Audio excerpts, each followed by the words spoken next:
But anyway, we just went live. Hello, everybody. Hey, Welcome. I'm here with Chuck Park. I know I titled it "Future Congressman Chuck Park." That is up to the voters, really. Chuck is running in District 6 in New York, which is Queens, my old hood. There's a couple different parts of your district that I've lived in, and yeah, so when I heard about your campaign, I was like, oh, I want to talk to him. Let's find out more. yeah, totally. So, Steve, thanks so much for having me on. I'm running in Queens, New York City, and for those of you who haven't had the pleasure of visiting, of growing up here, like Steve did, or like I did, these are truly the most diverse communities in the world. Like, not in New York City, not in America, in the world. Like, you walk down Austin Street or Roosevelt Avenue or Northern Boulevard, you'll see a sign in Korean, then you'll see a Pakistani restaurant, an old Jewish knish shop. You'll like in one block, you'll see 10 different languages and people of 5 different religions. See a mosque, a church, a synagogue, like within a square mile. So it's a beautiful, magical place. Steve, I don't know why you left. Well, the weather, but I, I do still love Queens dearly. I also can tell that you're a native immediately because you didn't even hesitate to pronounce Knish correctly. Yeah, of So course. the the amount of people who call it Nish is ridiculous. It's not a silent K like the word night. What Chuck said isn't just hyperbole. Queens is the most diverse county in the country. There are more languages, there are more native languages spoken in Queens than any other county in the country. And also, Queens is not exactly small. Last I saw, and I don't know if the numbers are still this way, but when I was still living there, 2.2 million people lived in Queens. If you had taken Queens out of New York City, New York would still be the most populous city in the country, followed by LA, uh, and then Chicago, Houston, and Queens. And that is insane. Yeah. Um, so what I want to know, I'm gonna get right to it. You are running in the primary. You're running against another Democrat who has held office for a bit. Um, why should we care? Um, we should care because these aren't normal times. Like we all know it. It's not just in the headlines. I mean, I know a lot of people are watching the videos on Instagram or TikTok, and we see horrible stuff happening outside of our neighborhood. Stuff like the murder Yeah, of Alec Preddy and Renee Good shot dead in the streets of Minneapolis. We see headlines of abductions, of people being disappeared, deported. We see the crazy buildup of aircraft carriers just unilaterally by this like madman who yeah. is just starting wars for no reason. Now, that's all in the headlines, but when we talk about Queens, it's not abstract. It's truly in your old neighborhood, in my neighborhood now, where there are roving ICE vans. There are guys in masks who pop up and they're not catching criminals. They're grabbing a mom, walking her kid to PS 89 in Elmhurst and disappearing a woman. They're grabbing a dad who's coming off a shift, washing dishes in the back of a restaurant. They're destroying this beautiful place and these beautiful stories that are my origin story and probably yours too. You know, my parents came in the 80s. They were from Korea. They came with like the proverbial $2 in their pocket and a dream. They grinded it out as street vendors on Canal Street selling T-shirts and knickknacks to tourists. Yeah. And somehow back then, this country still had a promise for them. They made it. They bought a home. They raised 5 of us. I grew up to be a U.S. diplomat under President Obama. Like that is the promise that existed in this country, not just in my parents' time, but maybe forever. You come here from wherever, you work your ass off, and this country will give you a chance to have a home and a future, your family, your place to live, and you build a community. And that is what's being destroyed. And it's not an abstract thing. They're like destroying that story every damn day. Well, I'm fourth generation American. My great grandparents came over through Ellis Island. My great grandfather has some of the religious stuff he brought over displayed at the Ellis Island Museum. Um, but it's something where, they came over, absolutely no money, same thing, American dream. Grandparents on both sides studied and became electricians. Whoa. Just coincidentally, they were both that's the path they both went down. My parents both grew up in Brooklyn and moved to Queens when they were kids. I think my dad was like 9 and my mom was 6 or something like that. And until very recently, there has been someone in my nuclear family living in Queens since then, since the early 1950s. And, it's only because my mother is now retired and moved up to Westchester as people from Queens either go to Westchester or they go to Florida. Those are the two choices. And accurate. Yeah. Yeah. Occasionally Long Island if they're a WASP. But the the diversity of Queens is its strength. Now that said, I want you to distinguish yourself between you and your opponent, who seems to me like much more of a centrist. You seem like more of a progressive than she is. That's accurate. Look, if my opponent was me in this moment, I wouldn't be in this race. I got a wife, I got 2 kids, I had a good city job. But as we all know, these aren't normal times. And look, my opponent, in a nutshell, she is pro ICE, she's pro war, and she's not working for working families. That's it in a nutshell. She's one of these corporate Democrats, establishment Democrats, whatever you want to call it. She signed on this resolution last June, while these raids were happening in my communities, um, to thank ICE, to offer more local and state cooperation with ICE for immigration enforcement. And it's like, what are you doing? You represent like this magical place, like the beating heart of immigrant America, and you're going to sign that? And like, that is fundamentally disqualifying. And it's not just that, like, that alone is disqualifying, I believe. She's one of these corporate Dems who takes money from everyone. Like, name your evil corporation, Big Pharma. She takes donations from Pfizer, Raytheon, Lockheed, takes money from Con Edison, takes money from Oh, Coinbase. And for me, I'm taking 100% grassroots, none of that. There's like a basic conflict of interest. I think that's yeah. easily understood. If you are taking money from pharmaceutical companies and hospital corporations, you're not going to fight for healthcare for everyone and Medicare for all, right? You're not going to bite the hand that feeds you to help your constituents. If you're taking money from Con Edison, you're not going to make a big stink about electricity rates going up and again, bite the hand that feeds you. And If you're taking also, money from, yeah, if I could cut in for a second, for the people who are watching this that are not from New York, Con Edison is basically our utility company in New York, and they really focus on the con part. uh, Um, accurate. Yeah.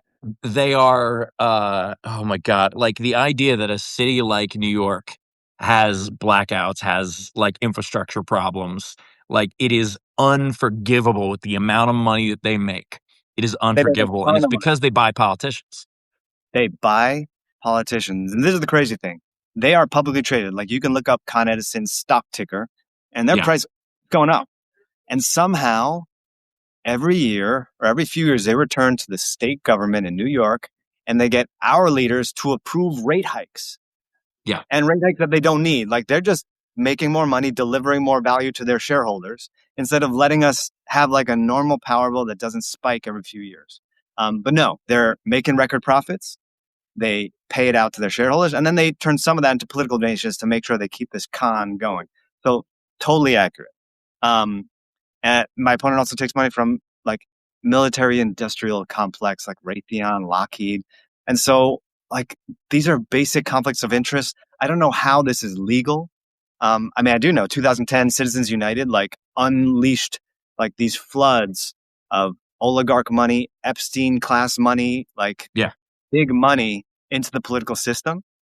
And we see the repercussions of that. We have bought politicians on both sides of the aisle, like Republicans yeah. and Democrats, and they're not fighting for working people anymore. They're working for their donor class. It is so wild to me that someone from an immigrant family can support ICE. And I know that we see that all over the country. I mean, there are first generation immigrants that support ICE somehow because they have this view of like, well, everyone but me. And it's like when they finish taking away the other people, do you think they're just going to look around and just be like, you know what, the people who said nice things about us, they can stay? Like, that's absolutely not going to happen. Um, Chuck, I think it's pretty cool. Like, one of the things that you said was, if my opponent was meeting the moment, I wouldn't be in this race.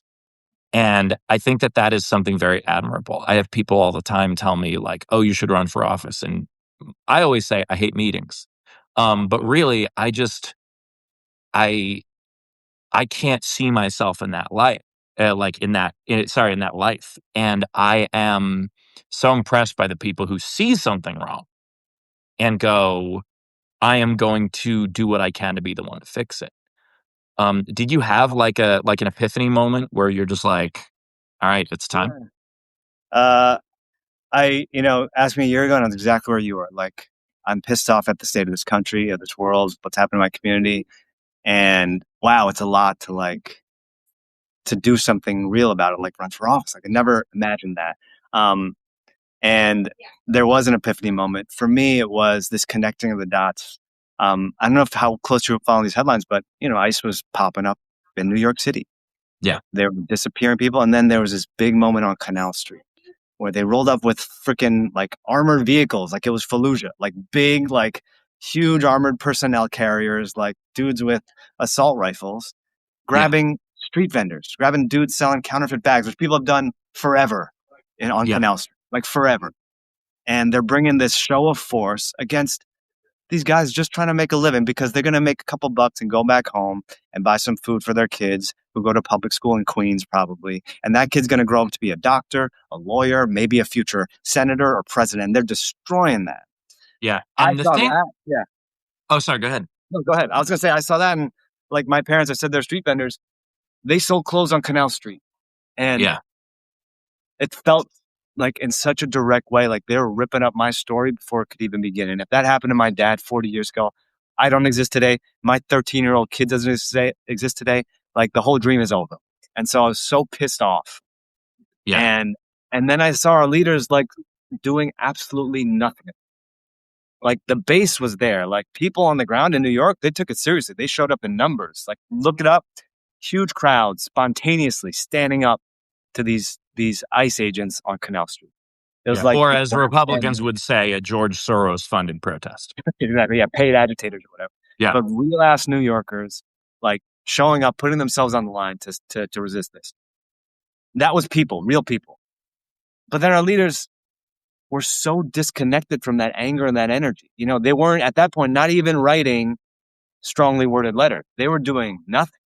Yeah. You know, and that pissed me off, especially my representative. You know, here in District 6, you're representing Queens. Like you should be the loudest. And then I scratched the surface on that. I saw that she signed this resolution, this pro-ICE resolution. It's like, no fucking way. Like, not ever. Like, we deserve better. And that pissed me off so much that I went online. I Googled, how do I run for Congress? I filled out the form, the FEC form with my wife on my phone. I She was love my it. treasurer. And then all of a sudden I was a candidate. And here I am a few months later. Well, and what's really great about it, so I found out about you through Ginny Hogan, who's another Yeah. comedian who's very loud about progressive politics. And, a lot like what happened with, Mamdani was polling at 1% when he first entered the race. But then he reached out to people who have these audiences of actual New Yorkers, and were able to reach people. And I'm very, very glad that Ginny reached out. Also, for anyone who's watching this and like the idea of New York City is typically seen as an extremely progressive place, but also in terms of establishment Democrats, I mean, that's where Chuck Schumer's from. Like the most centrist of center establishment Democrats. And so we need more people who aren't the strongly worded letter types. We need more people who see this and say, I absolutely need to get involved. And I just wanted to chat with you and lend you a little bit of my audience. They're wonderfully supportive people, and I hope that those of you who are watching this from other places, reach out to your friends in New York and tell them about Chuck, because we do need more people who are willing to meet the moment. Steve, I'm so grateful. And folks, look, I'm going to be totally shameless about this. ChuckForQueens.com. Check out my socials, Chuck for Queens. Hey, if you want to throw me $5, $10, wherever you can afford, I'll take it because I only take money from real human beings and I will be outspent. And so I need to outnumber my opponent with real people on the ground and real individual contributions. But Steve, you're part of this movement too. I mean, you, Ginny, who introduced us and connected us. I mean, we're all resisting in the ways that we can. Yeah. Some people, man, they'll hit the streets, they'll protest all day long. They'll put themselves on the line, like what we saw in Minneapolis, like Alex Preddy and Renee Good did before they were murdered. They will put themselves in harm's way. And thank God there are people who can do that. But there are also people who are doing mutual aid. They're doing food distribution in communities of immigrants, people doing know your rights workshops, whistle distribution, people just telling our stories like you, like Ginny, making sure that we connect with each other, that people don't feel alone when they're anxious and upset and angry, that they know by watching this and hearing us that no, we are the majority. This is all of us in this country that feel this way. And we got to find each other through platforms like this. So I'm truly grateful that you've given me like even just a few minutes to talk to folks. Well, I appreciate this, and I'm going to post this on my socials also, so that people can watch this, long after and etc. What date is your primary? June 23rd. So folks in Queens, show up on June 23rd. New York 6th District, Beating Heart of Queens, anti-ICE, anti-war, anti-genocide, pro-working families. So if that resonates with you, tell your friends, tell your family, and vote for me. If that doesn't resonate with people, I have no idea why they follow me. So, Chuck, thank you so much for your time. I really appreciate it. I wish you absolutely the best of luck, and I hope that you win in a landslide, and we can go to a Mets game together. Let's absolutely. I'll buy the tickets. I'm not going to buy the beers; those are like $20 now. But I know some people at the Mets. I'll see what I can do. let me know. All right, yeah. Thanks, Steve. All right, sounds good. Take care, Chuck. Thank you. Everybody. Bye.